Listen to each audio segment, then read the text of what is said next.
అమ్మా ఆకలైతుంది, అన్నం పెట్టు. ఒక్క నిమిషం బిడ్డ, అన్నం వేస్తున్నా. ఏ బిడ్డ దీన్ని కూర అంటారా అమ్మా? ఒక్క బుక్క నోట్లో పెట్టేస్తున్నావు, ఉప్పు లేదు కారం లేదు, ఏమనుకున్నావు అసలు? చూసుకొని నువ్వే తిను, నేను పోతా. అన్నం కూర నువ్వే తిను, నేను బయట పోయి తినేస్తాను మా ఫ్రెండ్స్ తోటి, సరేనా? మంచిది. పొద్దున 5కి లేచి నీకోసం అన్నం కూర వండితే మంచిలేదని నూకేసిపోతావా?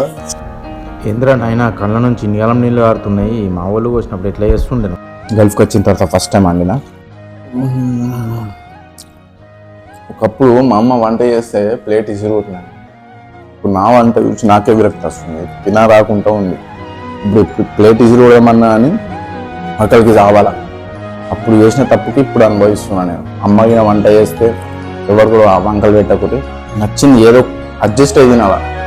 మనము గల్ఫ్కి వచ్చిన తర్వాత అప్పుడు ఏర్పడుతుంది మన వంట ఏంది, మనం వండొచ్చా వంట కదా. అప్పుడు తెలుసు అమ్మ వంట రుచి, అమ్మ ప్రేమ.